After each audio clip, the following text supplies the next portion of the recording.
नमस्कार। गोपालगंज थावे मंदिर में जो चोरी हुई थी, उस चोरी मामले में आज गोपालगंज पुलिस को बड़ी सफलता मिली है। सफलता हम इसलिए कह रहे हैं कि इससे पहले गिरफ्तारियां हुई थी, मुकुट और अन्य जो जेवरात थे वो बरामद नहीं हो पाया था।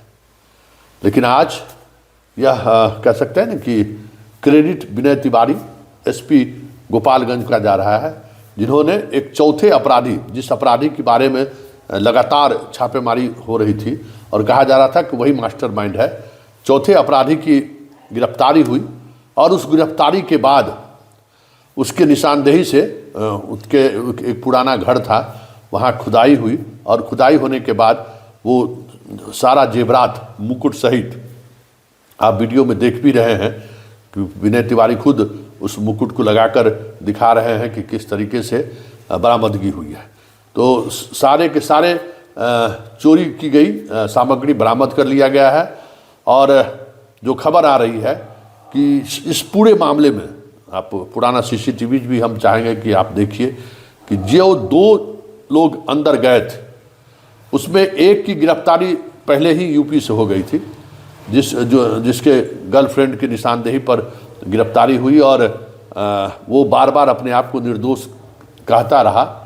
लेकिन अब जो थ्योरी सामने आई है वो कि भाई यूपी के नहीं, बिहार के ही चोरों ने इस घटना को अंजाम दिया है। अब उसका यूपी वाले चोर से क्या रिश्ता था ये तो अनुसंधान का विषय है, वो दोनों को जोड़ना भी थोड़ा मुश्किल है। लेकिन पहले यूपी वाले चोर के निशानदेही पर ही दूसरे एक और चोर की गिरफ्तारी हुई थी और उस चोर की गिरफ्तारी के बाद बहुत सारी चीज़ें खुलकर सामने आ गया था कि कैसे मंदिर परिसर में घुसकर इन लोगों ने चोरी किया है।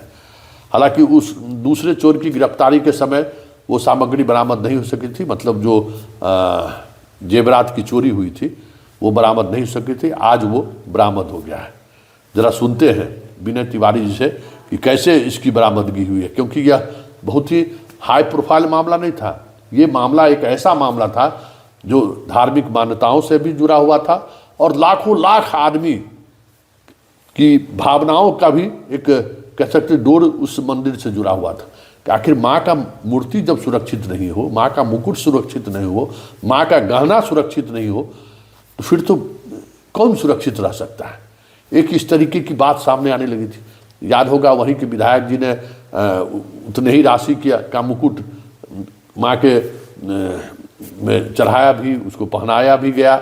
जो जो चीज़ें चोरी हुई, उस चोरी हुई जो गहना था उस गहने को वहाँ के विधायक जी दिल्ली से लौटते ही उसने मंदिर परिसर में एक पूरे मतलब मंत्रोच्चारण के साथ, पूरी विधि विधान के साथ उस मुकुट को उन्होंने पहना दिया था।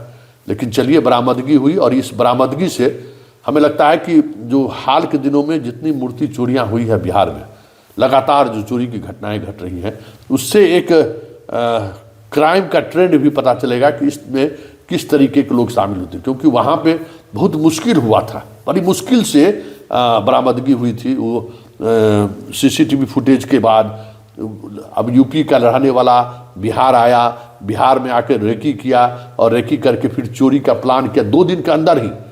तो इतने कम समय में रेकी करना, फिर चोरी को अंजाम देना, सीसीटीवी से कैसे बचा जाए या फिर गार्ड का क्या मूवमेंट रहता है, क्योंकि वहाँ तो पहले से सुरक्षा व्यवस्था थी, ये सारी जानकारी कैसे मिली।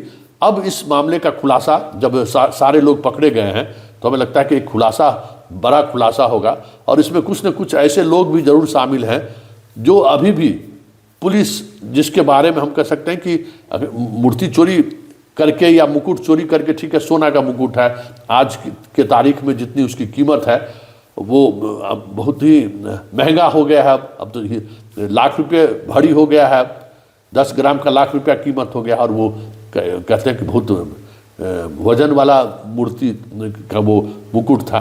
तो जरा पहले सुन लेते हैं विनय तिवारी एसपी क्या कह रहे हैं, कैसे बरामदगी हुई है।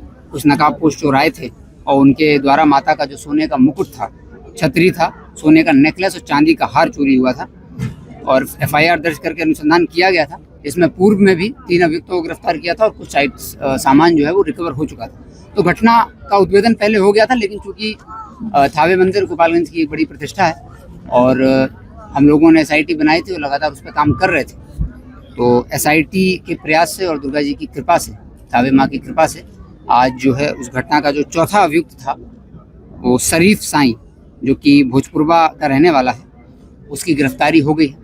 उसको उसके घर से ही गिरफ्तार किया गया है। उसके साथ उसने जो उसका जो दूसरा घर है, बथान वाला घर, वहाँ से मिट्टी में गाड़ा हुआ पूरा सामान जो कि हम लोगों ने इकट्ठा किया है, आपकी उसके लिए भी है, आप लोग दिखा सकते हैं। और पूरा सामान गर्भगृह से जितना चोरी हुआ था, सोने का मुकुट पूरा, छतरी, सोने का नेकलेस का पूरा भाग और चांदी का हार, ये पूरा बरामद कर लिया गया है। इसके साथ ही इस शरीफ को जिन लोगों ने आश्रय दिया था, जिन लोगों ने इस सामान को छुपाने में, उसके परिवार के लोग थे जिन्होंने उस सामान को छुपाने में और अपराधी को आश्रय देने में सहयोग किया था, इस सामान को बेचने में भी सहयोग किया था, बेचने की प्लानिंग में सहयोग किया था, लोग बेचने वाले थे। शरीफ आलम की गिरफ्तारी हुई है, जो कि अरार का ही रहने वाला है। चांद आलम है, एक महिला है इनके साथ, और एक एजाज अली है जो कि सीवान का रहने वाला है। इस घटना में पूर्व में दीपक राय, इजामुल आलम और गुड्डन उर्फ गुड्डल, पेसर गुलाब साईं, ये लोग भी जेल जा चुके हैं। इस घटना में सारे आरोपी अब गिरफ्तार हो चुके हैं, सारी बरामदगी हो चुकी है। अब केवल सजा दिलाने का काम बाकी है। हम लोग सुनिश्चित करेंगे स्पीडी ट्रायल की इसको 15 दिन के अंदर सजा दिलाई जाए, सारी गवाहियाँ कराई जाएँ, सारे सामान का पहचान कराई जाएगी।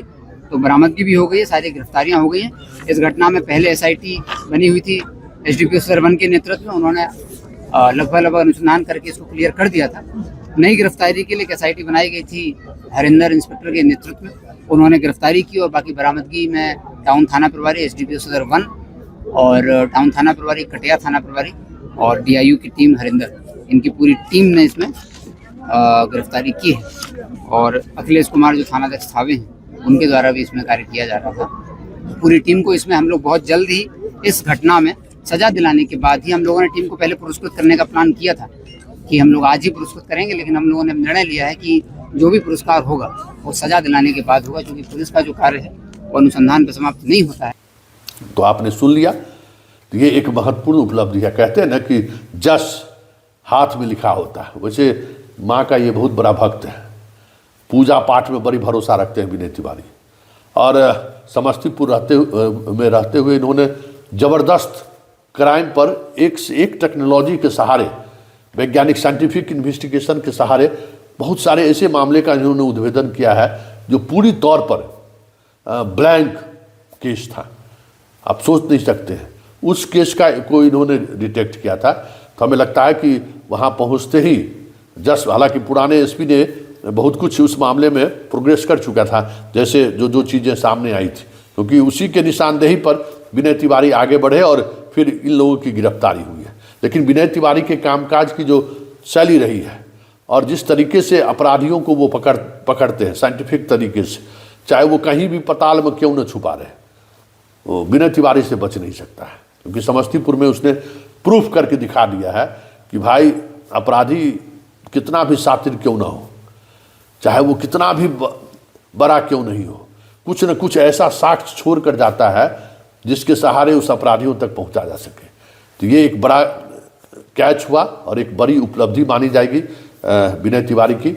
और हमें लगता है कि इस खबर के बाद गोपालगंज के और इसके आसपास के श्रद्धालुओं का भी कह सकते हैं कि वो जो एक निराशा का भाव पैदा हो गया था कि माँ को भी लोग नहीं छोड़ते हैं, वो निराशा का भाव खत्म हुआ होगा।